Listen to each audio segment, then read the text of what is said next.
LeBron James boarded a private flight expecting a celebratory journey after his latest NBA championship win, but what unfolded in the air changed everything. You won't believe the shocking events that followed. Stay until the end to uncover the full story. Don't forget to like, comment, and subscribe. Your support makes a difference. LeBron settled into his plush seat, the scent of victory still fresh after leading his team to another NBA title.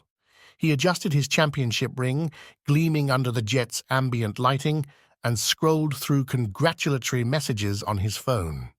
This trip was a rare moment of solitude, a solo getaway to the Bahamas to decompress after a grueling season. The private jet was the epitome of luxury. Leather seats, a sleek bar, and a crew trained to cater to every need. It felt more like a flying penthouse than a plane, and LeBron appreciated the quiet, a stark contrast to the noise of the season. A flight attendant approached with a tray of sparkling water. "Here you go, Mr. James," she said with a smile. "If there's anything you need, just let us know." LeBron nodded, raising his glass in a mock toast. "Appreciate y'all. This is exactly what I needed." He was alone on this flight, a deliberate choice to clear his mind and focus on himself after months of leading his team and being in the public eye. The plane taxied to the runway, the engines humming softly as it prepared for takeoff. LeBron leaned back, watching the tarmac blur outside the window. The other passengers, a handful of business executives traveling for their own reasons, kept to themselves, either absorbed in their laptops or napping. As the jet lifted off, LeBron felt a wave of relief wash over him.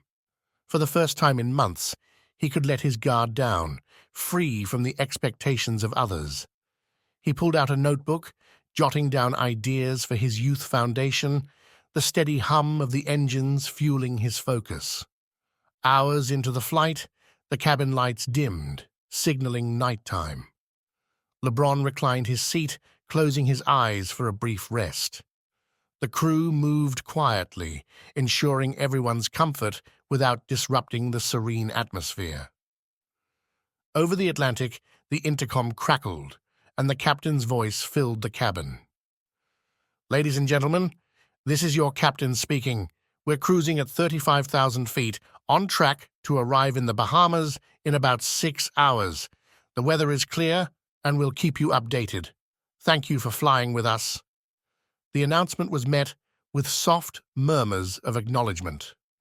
LeBron stretched, appreciating the smooth ride. But moments later, to his surprise, the captain emerged from the cockpit. He was a broad-shouldered man in his 50s, with a stern expression and a clipped stride. He began greeting passengers, offering brief pleasantries as he moved through the aisle, a standard gesture on a high-end flight. When he reached LeBron's row, he paused, his eyes narrowing as they locked onto LeBron, who sat alone, his notebook still open on the tray table. "Enjoying the flight, sir?" the captain asked, his tone cold and formal. LeBron, sensing an edge, offered a polite smile. "Yeah, it's been great. Y'all are doing a solid job." But the captain didn't move on. Instead, his gaze hardened, and his lips pressed into a thin line. "I see," he said, his voice dripping with suspicion. "May I ask who you are and why you're on this flight?" LeBron blinked, caught off guard. "I'm LeBron James," he said, gesturing to himself. "Booked this flight for myself. Everything's legit, man." The captain crossed his arms, his frown deepening. "We'll see about that," he muttered, turning sharply and disappearing into the cockpit. LeBron sighed, leaning back in his seat. Something about the exchange felt off, but he brushed it aside. This was supposed to be a time to unwind, not a confrontation. The cabin returned to its quiet rhythm, but the tension lingered. LeBron glanced around, noticing a few passengers casting curious looks his way before returning to their own affairs. He tried to focus on his notebook, but a small voice in the back of his mind warned him that trouble was brewing. The intercom crackled again, and the captain's voice cut through the calm. "Mr. James, please remain seated. I'll be speaking with you shortly." Heads turned as passengers glanced toward LeBron's row. He straightened, his brow furrowing.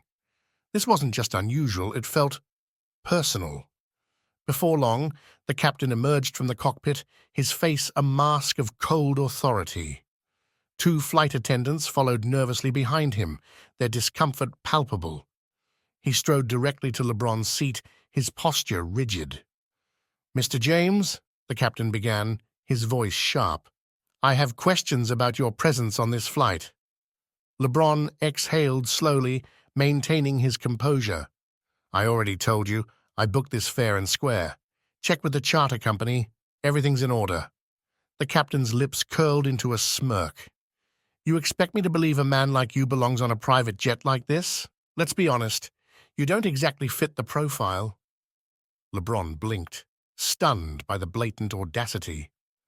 The cabin fell silent, passengers frozen in their seats. "A man like me?"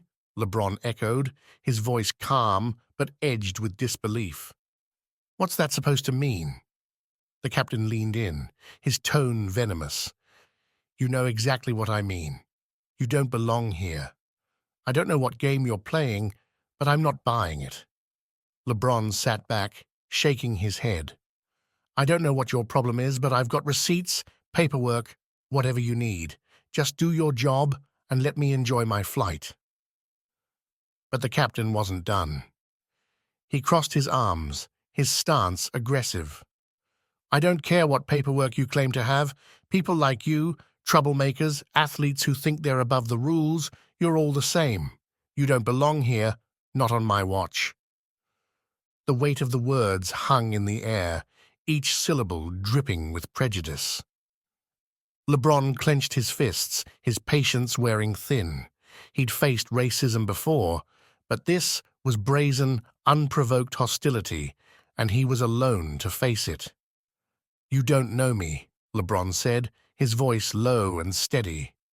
"I'm here on my own dime, minding my business. You're the one making this a problem." The captain leaned closer, his face inches from LeBron's. "I know enough. You're just a thug with a basketball contract. Money doesn't buy respect. Not from me." The tension was suffocating. Some passengers shifted uncomfortably, while others stared in shock. A flight attendant stepped forward hesitantly. "Captain," she said softly, "maybe we should—" "Stay out of this!" the captain barked, silencing her. LeBron stood slowly, towering over the captain. Despite the urge to react, he kept his composure. "I'm done talking. If you've got a problem, sort it out with the people who booked this flight. I'm not here for your drama." But the captain didn't back down. He jabbed a finger into LeBron's chest, his voice rising. "You think you can intimidate me? You're just another punk who thinks he's above the rules." That was it. The floodgates opened, and the captain unleashed a tirade, hurling insults like gangster, troublemaker, and thug through the cabin. Each word landed like a blow, but LeBron stood firm, refusing to give the man the satisfaction of a reaction. Finally, the captain straightened, his expression smug. "I'll deal with this my way," he said coldly, stalking back to the cockpit. LeBron sank into his seat, his hands trembling with restrained anger. Around him, passengers whispered among themselves, their expressions a mix of shock and discomfort.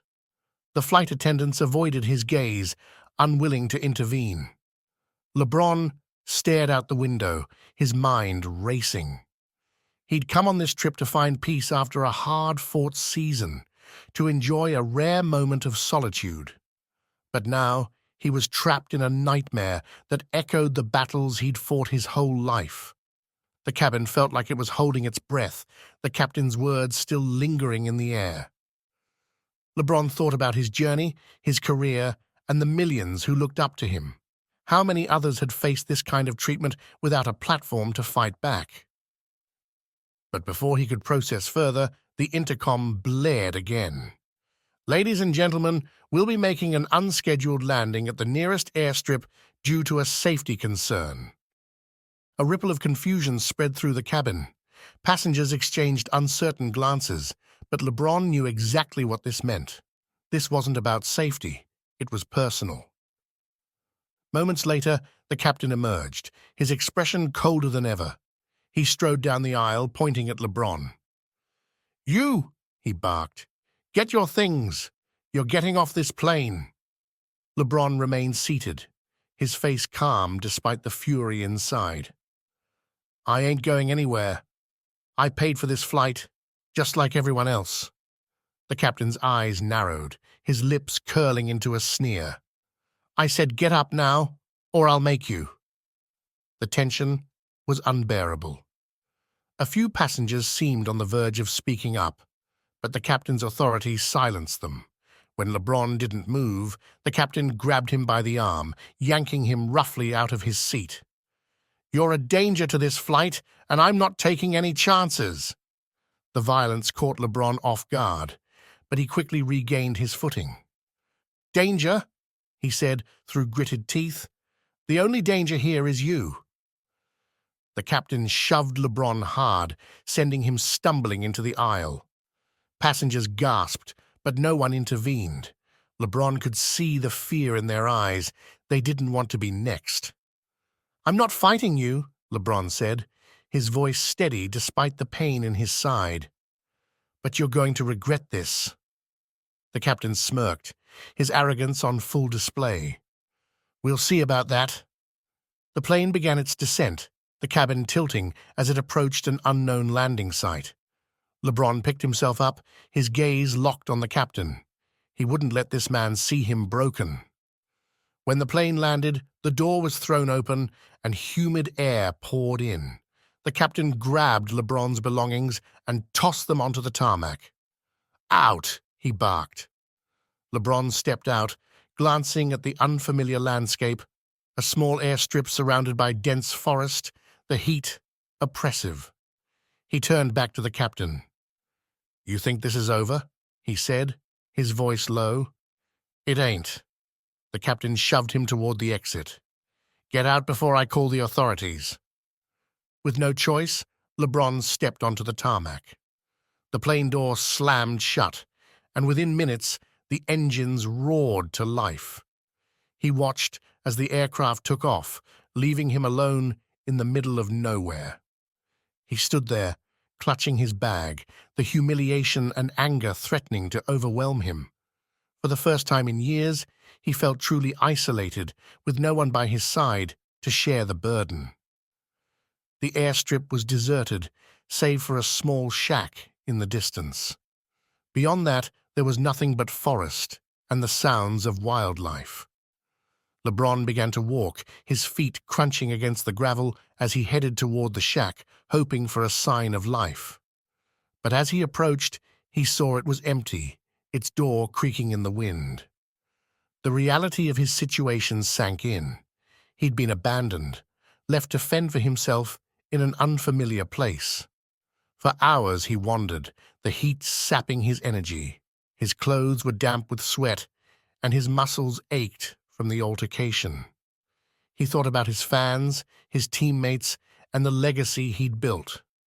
How had it come to this? As night fell, the sounds of the forest grew louder. LeBron found a clearing and sat down, leaning against a tree. Despite the fear and exhaustion, he refused to let despair take over. He didn't know how, but he'd get out of this, and he'd make that captain pay. The humid air clung to LeBron's skin, the forest sounds setting his nerves on edge. He was exhausted, bruised and disoriented, the reality of being abandoned weighing heavily on him. He had no map, no phone service, and no idea how far civilization might be. As night deepened, the stars barely pierced the thick canopy above. His body ached from the captain's assault, but he pressed on, determined not to give up. After what felt like hours, he spotted a faint light in the distance. Hope sparked in his chest, and he forced himself to move toward it, ignoring the pain in his legs. As he got closer, the light grew brighter, revealing a small fishing village. The area was alive with activity. Laughter, music, and the smell of grilled fish filled the air. LeBron hesitated, unsure of how the locals would react to a stranger emerging from the forest. But he had no other options.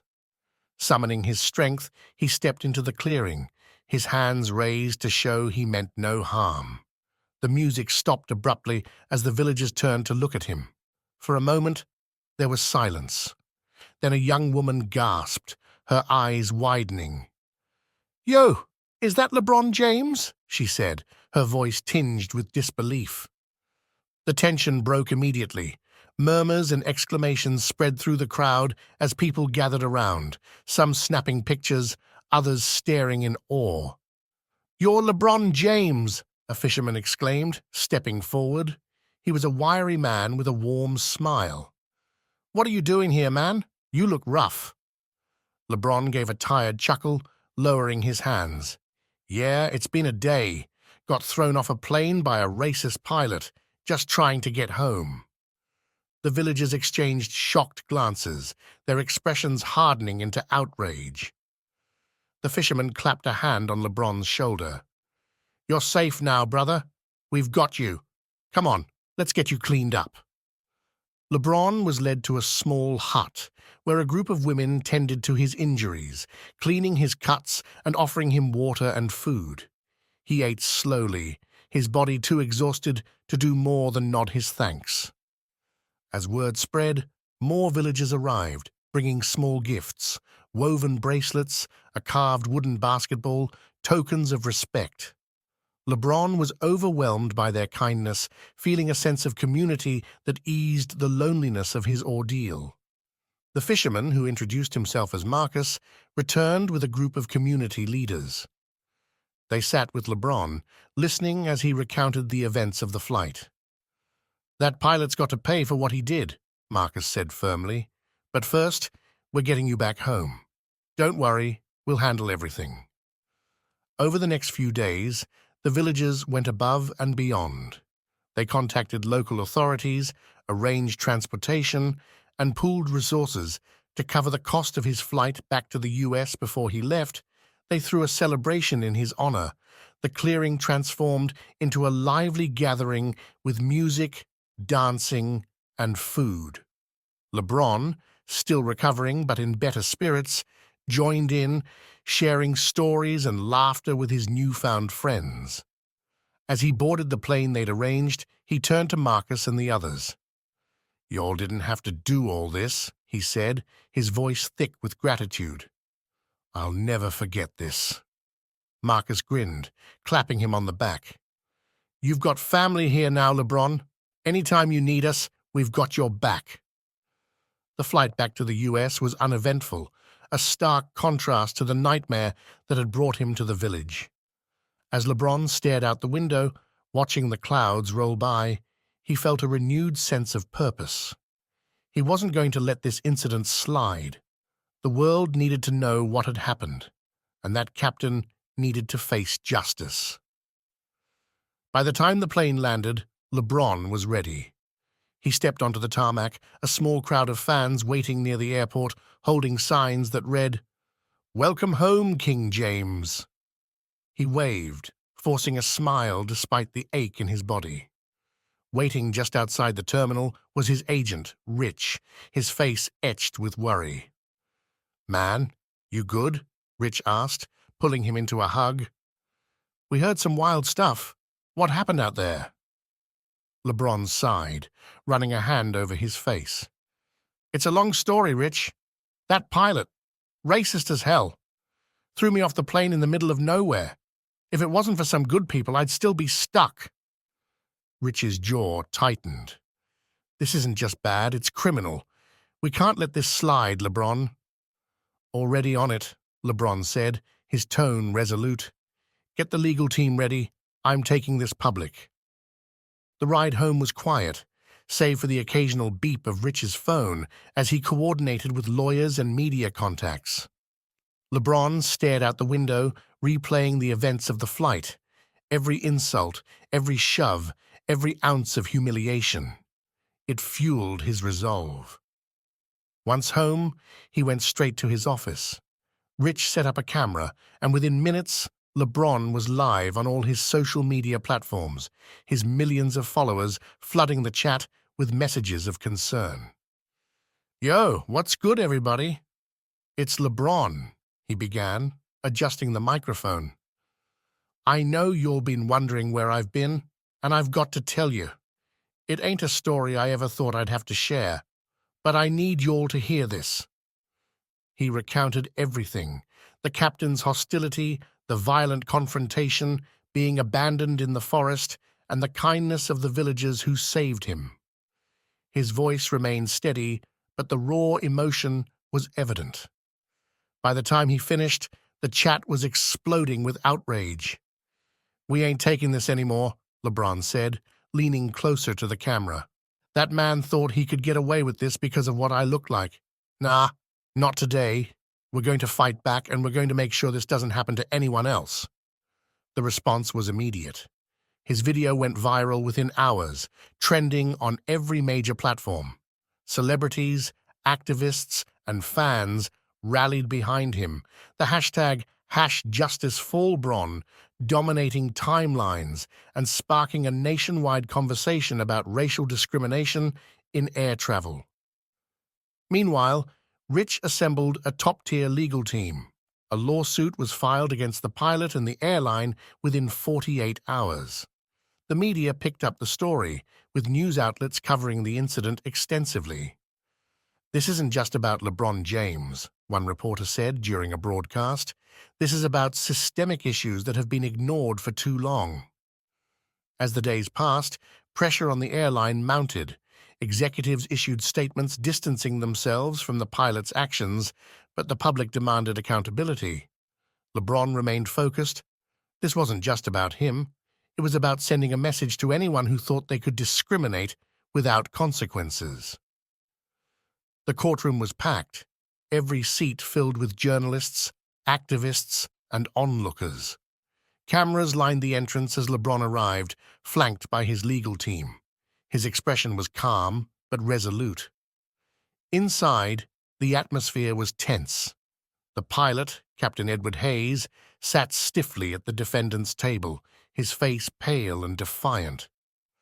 Across from him, LeBron's team exuded confidence, led by a renowned civil rights attorney with a commanding presence. The trial began with opening statements. Hayes's defense painted him as a professional who acted out of concern for passenger safety, claiming LeBron's behavior had been suspicious. But their argument crumbled under scrutiny. LeBron's lawyer took the floor, her voice ringing through the courtroom. "This is not a case about safety. This is a case about prejudice, a man who abused his power to humiliate and endanger a passenger based on the color of his skin." The prosecution presented damning evidence, including witness testimonies from passengers who described the captain's aggressive behavior and demeaning language. One passenger, a retired teacher, recounted how the captain had singled LeBron out without reason. "He didn't even give him a chance," she said. "It was clear he'd made up his mind about Mr. James." The turning point came when the flight attendants testified, hesitantly at first, but eventually revealing how they'd witnessed the captain shove LeBron and abandon him on the tarmac. One broke down in tears, saying, "I knew it was wrong, but he was the captain. I was scared." As the trial continued, the defense grew desperate, attempting to discredit LeBron by bringing up his public persona. But the strategy backfired, with LeBron's lawyer redirecting the focus to the incident at hand. The final blow came when the prosecution revealed security footage from the airstrip, cameras capturing the captain throwing LeBron's belongings onto the tarmac, shoving him toward the exit, and leaving him stranded. The jury watched in stunned silence, the evidence undeniable. By the time closing arguments were made, the case was clear. LeBron's lawyer delivered a powerful speech. "This case is about more than one man's experience. It's about ensuring no one else has to endure the humiliation and danger Mr. James faced. It's about holding those in power accountable. The jury deliberated for less than 3 hours before returning their verdict. Hayes was found guilty of assault and unlawful endangerment. The courtroom erupted in applause as the judge delivered the sentence, a permanent revocation of his pilot's license and a significant prison term. Outside, supporters cheered as LeBron emerged, raising a hand in gratitude. "This ain't just about me," he said to the cameras. "This is about all of us. Justice has been served, and we're going to keep fighting until it's served for everybody." The moment went viral, solidifying LeBron's place not just as a basketball legend, but as a symbol of resilience and justice. As the crowd celebrated, LeBron felt a weight lift from his shoulders. The fight had been hard, but it was worth it. The battle wasn't over. There was still work to be done. But for now, justice had prevailed. The private jet cruised at 35,000 feet, its cabin filled with quiet celebration. LeBron leaned back, a glass of sparkling water in hand, gazing at the blue sky. This time, there was no tension, only peace and the satisfaction of victory. The trial, the media frenzy, and the public support had been a whirlwind, but it was worth it. The airline's public apology came with a commitment to overhaul its diversity training and policies. The captain was behind bars, a symbol of what happens when prejudice goes unchecked. LeBron's legal team and Rich sat nearby, toasting to the win. The atmosphere was celebratory but purposeful. They knew this victory was part of a larger fight. "Cheers to the real ones," LeBron said, raising his glass. "Y'all had my back. Couldn't have done it without you." Rich smirked. "Nah, man, this was all you. We just made sure the world was watching." As the jet neared the Bahamas, the crew approached with wide smiles. The pilot, a young woman with a warm demeanor, extended her hand. "Mr. James, it's an honor to have you on board. We're about 30 minutes out. Let us know if there's anything we can do." LeBron shook her hand, appreciating the contrast to his previous journey. "Appreciate you, Captain. You all already did more than enough." The descent was breathtaking, the turquoise waters and white sand beaches of the Bahamas coming into view. LeBron smiled. This was the solitude he'd dreamed of, and now he could enjoy it fully, knowing he'd turned a moment of humiliation into a powerful statement. The plane touched down smoothly, and as LeBron stepped onto the tarmac, the warm tropical breeze greeted him. Resort staff waited with garlands of flowers, ready to welcome their VIP guest. As he was escorted to a beachfront villa, LeBron reflected on the ordeal. It had tested him, but it had also reminded him of his resilience and the importance of using his platform for good. Inside the villa, he set his bags down and walked to the private pool, gazing at the ocean. Pulling out his phone, he recorded a short video. "What's up, y'all? It's LeBron," he said, his voice steady. "Just touched down in paradise. Feels good to be here, but it feels even better knowing we made some real change. Shout out to everybody who stood with me. This ain't just my win, it's ours. Stay strong, stay real, and keep fighting the good fight." He uploaded the video and slipped the phone back into his pocket.